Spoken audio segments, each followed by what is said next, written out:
Hello, friends and neighbors. Welcome to the Sunny Side of Life Bible in a Year experience. Join me each day as I read the Bible from start to finish. I'm reading from the Life Application Study Bible, New Living Translation, published by Tyndale House Publishers. I pray this daily reading will bless you as much as it does me. So let's get started. June 2nd, Job chapters 37 through 39. My heart pounds as I think of this. It trembles within me. Listen carefully to the thunder of God's voice as it rolls from his mouth. It rolls across the heavens, and his lightning flashes in every direction. Then comes the roaring of the thunder, the tremendous voice of his majesty.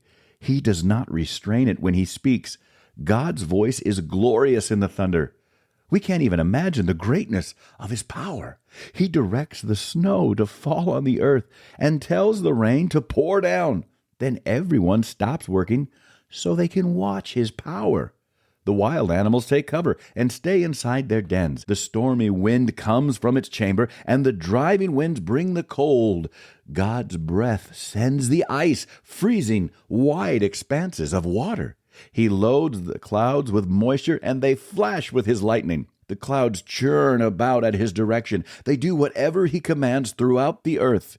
He makes these things happen either to punish people or to show his unfailing love. Pay attention to this, Job. Stop and consider the wonderful miracles of God. Do you know how God controls the storm and causes the lightning to flash from his clouds? Do you understand how he moves the clouds with wonderful perfection and skill? When you are sweltering in your clothes and the south wind dies down and everything is still, he makes the skies reflect the heat like a bronze mirror. Can you do that? So teach the rest of us what to say to God. We're too ignorant to make our own arguments. Should God be notified that I want to speak? Can people even speak when they are confused? We cannot look at the sun, for it shines brightly in the sky. When the wind clears, we cannot look at the sun, for it shines brightly in the sky when the wind clears away the clouds. So also, golden splendor comes from the mountain of God. He is clothed in dazzling splendor. We cannot imagine the power of the Almighty, but even though he is just and righteous, he does not destroy us. No wonder people everywhere fear him. All who are wise show him reverence. Then the Lord answered Job from the whirlwind. Who is this that questions my wisdom with such ignorant words? Brace yourself like a man, because I have some questions for you, and you must answer them. Where were you when I laid the foundations of the earth? Tell me, if you know so much. Who determined its dimensions and stretched out the surveying line?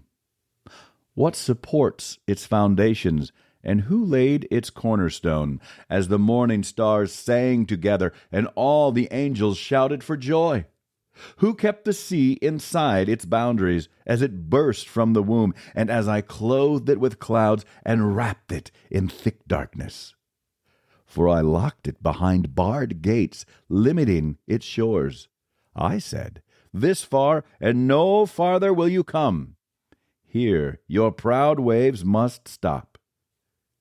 Have you ever commanded the morning to appear and caused the dawn to rise in the east?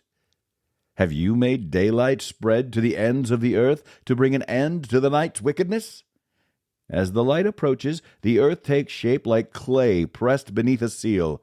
It is robed in brilliant colors. The light disturbs the wicked and stops the arm that is raised in violence. Have you explored the springs from which the seas come? Have you explored their depths? Do you know where the gates of death are located?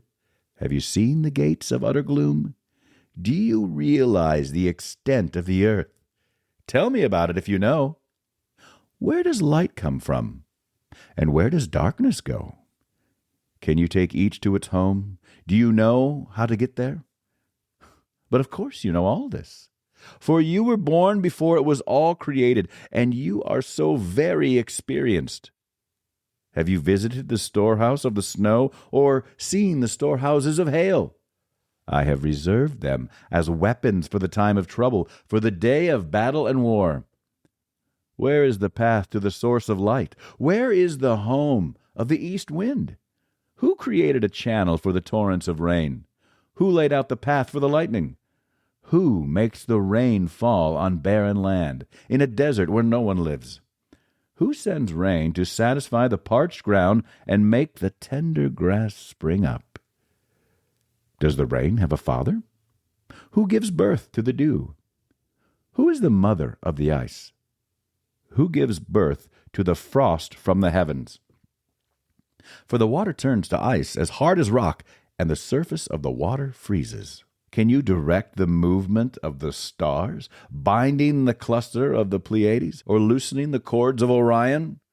Can you direct the constellations through the seasons, or guide the bear with her cubs across the heavens? Do you know the laws of the universe?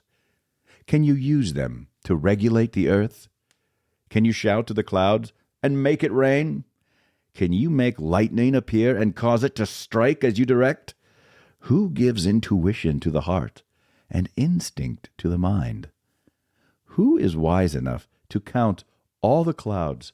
Who can tilt the water jars of heaven when the parched ground is dry and the soil has hardened into clods? Can you stalk prey for a lioness and satisfy the young lion's appetites as they lie in their dens or crouch in the thicket? Who provides food for the ravens when their young cry out to God and wander about in hunger? Do you know when the wild goats give birth? Have you watched as deer are born in the wild? Do you know how many months they carry their young? Are you aware of the time of their delivery? They crouch down to give birth to their young and deliver their offspring. Their young grow up in the open fields, then leave home and never return. Who gives the wild donkey its freedom? Who untied its ropes? I have placed it in the wilderness. Its home is the wasteland. It hates the noise of the city and has no driver to shout at it. The mountains are its pasture land, where it searches for every blade of grass.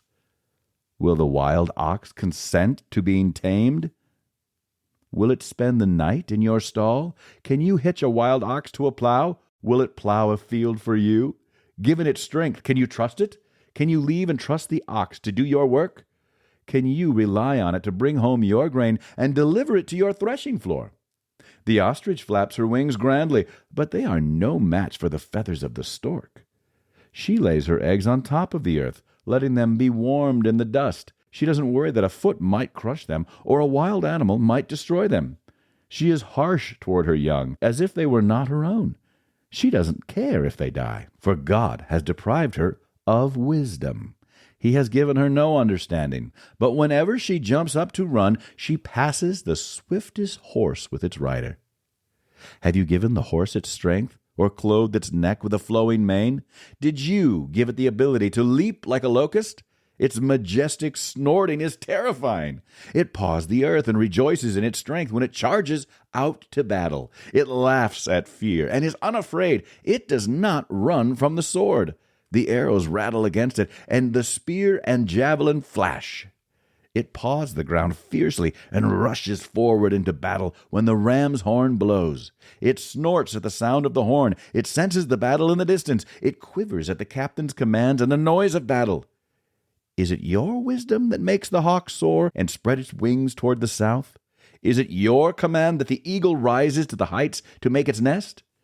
It lives on the cliffs, making its home on a distant rocky crag, for there it hunts its prey, keeping watch with piercing eyes. Its young gulp down blood. Where there's a carcass, there you'll find it. That's it for today, friends. Feel free to read ahead on your own. Before I go, let's share the Lord's Prayer together. Our Father who art in heaven, hallowed be thy name. Thy kingdom come, thy will be done, on earth as it is in heaven. Give us this day our daily bread, and forgive us our trespasses, as we forgive those who trespass against us. Lead us not into temptation, but deliver us from evil. For thine is the kingdom, and the power, and the glory forever. Amen.